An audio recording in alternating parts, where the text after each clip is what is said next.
Tabletop is about fellowship, creativity, roleplay, and storytelling, and shrinking your players down is a goldmine for all of them. This one-shot idea comes from the game It Takes Two. If you haven't played it, I highly recommend it. In the game, the characters are shrunk down to only an inch or two tall, and the entire world becomes an adventure. A tool becomes a fortress, a vacuum cleaner becomes a monster trying to suck you into its tunnels, and a simple tree becomes a jungle full of insects and warring squirrels. Players have to interact with everyday objects in completely new ways. Nails become climbing spikes, matchsticks become torches, and a coin becomes a shield. Now imagine bringing that idea to the tabletop.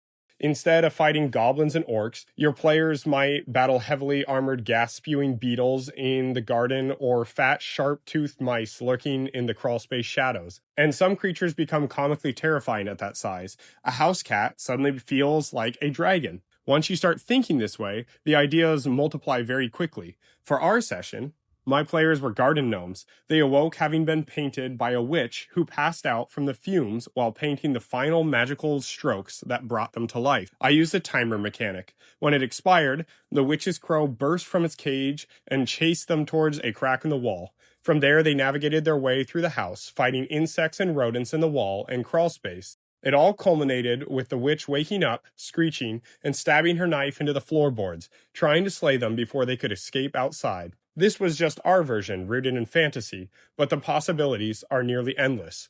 A clockwork dungeon inside a grandfather clock, a pantry fortress ruled by mice, or a garden wilderness. And if you want to turn it into a campaign, the players could be searching for the magic that will restore them to full size. If you run something like this, share your ideas in the comments so others can steal them. Otherwise, until next time, may God bless your fellowship and your play.